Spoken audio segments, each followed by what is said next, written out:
ইরানে নতুন খামি নিয়ে আসার পর থেকেই যেন মাথা ব্যথা বেড়েছে মার্কিন প্রেসিডেন্ট ডোনাল্ড ট্রাম্পের। কারণ তার আসার পর থেকেই যুদ্ধে কোনো ছাড় দিচ্ছে না ইরান।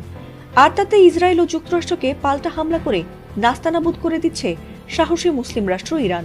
যদিও এই যুদ্ধে ইরানের বিরুদ্ধে পারমাণবিক অস্ত্র ছাড়া সব ধরনের আধুনিক অস্ত্র ব্যবহার করে ফেলেছে ট্রাম্প, তবুও যেন কিছুতেই দমানো যাচ্ছে না ইরানকে। তবে শেষ অস্ত্র হিসেবে যখন ইরানে পারমাণবিক অস্ত্র ব্যবহারের কথা ভাবছে ট্রাম্প, ঠিক তখনই বিষয়টি জানা মাত্রই গর্জে ওঠেন উত্তর কোরিয়ার শক্তিশালী নেতা কিম জং উন।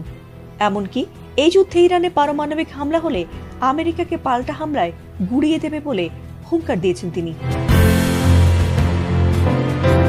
এছাড়াও ইরানের নতুন সর্বোচ্চ নেতা মোস্তফা খামেনিকেও সমর্থন জানিয়েছেন কিম জং উন। একই সঙ্গে তিনি মার্কিন যুক্তরাষ্ট্র ও ইসরায়েলকে অবৈধ ও শান্তি বিনষ্টকারী বলে কঠোরভাবে নিন্দা জানিয়েছেন। তবে নতুন খামেনিকেও সরিয়ে দিতে তার উপর হামলা চালায় ট্রাম্প, আর তাতে তিনি প্রাণে বেঁচে গেলেও আহত হন।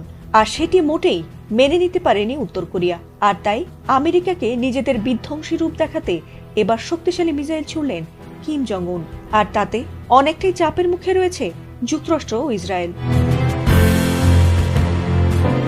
আমেরিকার শত্রু দেশ ইরানের সঙ্গে অনেক আগে থেকেই বেশ ভালো বন্ধুত্ব রয়েছে কিম জং উনের। আর তাই যুক্তরাষ্ট্র ও ইসরায়েলকে কোনো পাত্তা না দিয়ে মধ্যপ্রাচ্যের চলমান যুদ্ধের মধ্যেই নিজেদের পারমাণবিক সক্ষমতা দেখাতে আবারও ডেস্ট্রয়ার জাহাজ থেকে ক্রুজ মিসাইল ছুড়েছেন কিম জং উন। এ নিয়ে কোরিয়ান সেন্ট্রাল নিউজ এজেন্সি জানিয়েছে, এ যুদ্ধকালীন পরিস্থিতিতে কমান্ড ও নিয়ন্ত্রণ ব্যবস্থার পরীক্ষা করা এবং জাহাজটির নাবিকদের শিগগিরই নৌবাহিনীতে মোতায়েনের জন্য প্রস্তুত করতে মিসাইল ছোড়ার নির্দেশ দেন কিম জং উন।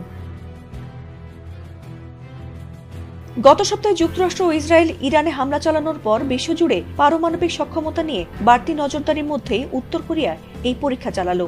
এমনকি গত 3 বছরের মধ্যে সর্বোচ্চ সময় ধরে চলে এই পরীক্ষা বলে জানিয়েছে উত্তর কোরিয়া। এই ক্ষেপণাস্ত্র উৎক্ষেপণের মাধ্যমে কি তবে যুক্তরাষ্ট্র ও ইসরায়েলকে উচিত শিক্ষা দিতে চলেছেন পারমাণবিক শক্তিধর নেতা কিম জং উন? সেটি সময় বলে দেবে। ফাতিমা সুলতানা, এটিএন বাংলা।